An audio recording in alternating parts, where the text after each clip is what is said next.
good afternoon, and good evening, whenever it is your videos. Welcome to another episode of the Actor Girls Captive into Call of episode 61, season 5. Obialor-Ukazim. So, let's get to today's episode and continuation of our journey down to Nigeria and Enugu State because we're already in Enugu. Alright, so as Uma and David emerged from the terminal, the warm Enugu sunshine enveloped them and they were greeted by the beaming face of David's mother, her eyes shining with joy. She had been waiting anxiously for their arrival, and the moment she spotted them, she couldn't contain her excitement. With open arms, she rushed towards them, embracing Uma warmly and then wrapping her son in a tight hug. "My children, I'm so glad you're here," she exclaimed, her voice trembling with emotion. Uma, equally delighted, reciprocated the warm greeting, feeling an instant sense of belonging. David's mother, still holding onto them, turned to the driver who was standing patiently by and instructed him to collect their luggage. The driver, with a friendly smile, quickly obliged while welcoming them, and soon they made their way to the car. Surrounded by the warm, humid air of the Enugu afternoon, the short drive to their destination was filled with laughter and chatter as David's mother, seated beside her, held her hand and welcomed her with open arms into the family fold. David, sitting in the front, glanced back, his eyes meeting Uma's, and they exchanged a tender smile, their heart full of love and anticipation for the days ahead. Soon, excuse me, the car pulled up to the house and they stepped out, greeted by the familiar sights and sounds of David's family home. The driver, with a cautious smile, helped with the luggage, while David's mother led the way, ushering them straight into the living room and from the living room to the dining room.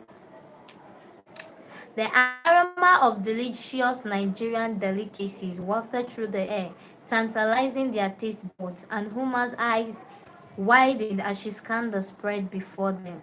There was jollof rice cooked to perfection with tender chicken and succulent vegetables and catfish pepper soup.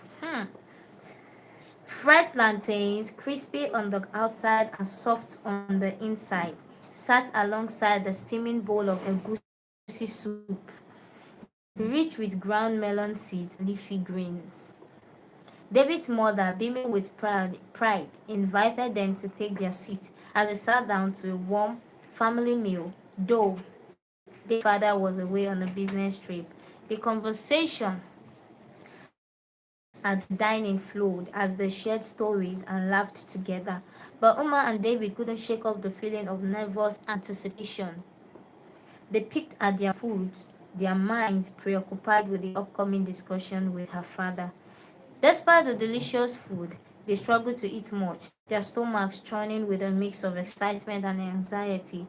David's mother, noticing their lack of appetite, gently inquired if they were feeling unwell, but they reassured her, attributing it to the long journey.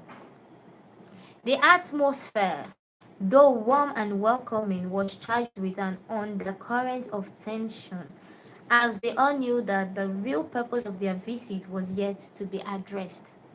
With the meal concluded, they settled into the living room for a brief rest before they would head over to Unamdi's house, where the real discussion would take place. While they were there, David's mother joined them and smiled warmly at them, her eyes shining with love and support. "My children, I want you to know that you have my blessings concerning what you have both agreed to do," she said, her voice filled with conviction. "And I am going to pray for the both of you. The apostle and his wife will also give you to their blessings," she said, and Uma's face lit up with gratitude. David's eyes met his mother's, filled with appreciation for her support. He had discussed their plans with her, knowing that she would support their decision, and she didn't disappoint.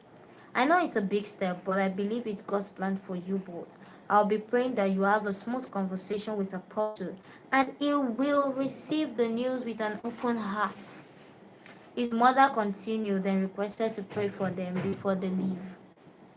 They bowed their heads and she began to pray, David taking Uma's hand into his as his mother prayed words of blessing and favor over them. As she prayed, Uma and David felt a sense of calm wash over them, knowing that they had his mother's full support.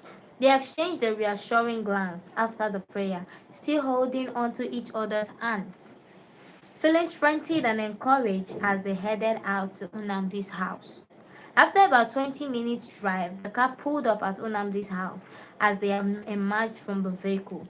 The warm sunshine and the sound of lively chatter enveloped them. They were greeted by a beaming Chizaram who rushed out to hug Uma tightly, kissing her on the cheek with affection. My darling baby girl, I'm so glad you are home. Chizaram exclaimed, her eyes shining with joy. She then turned to David, embracing him warmly too. Welcome, David. Good to have you, she said, beaming with smiles as they walked into the house. The house was filled with the sounds of laughter and cheers as Junior sat in arms, giving the feeling of a beautiful reunion. Finally, even Unemeka came back from school. Hmm. Okay. I don't know whether the matter will come up tomorrow, but we can only pray for God's favor. Even me, my heart is here like this because I don't know what Daddy Unamdi will say. But anyways, the matter there God, and thank you for listening and for watching. Have a beautiful and great day. God bless you. Bye bye.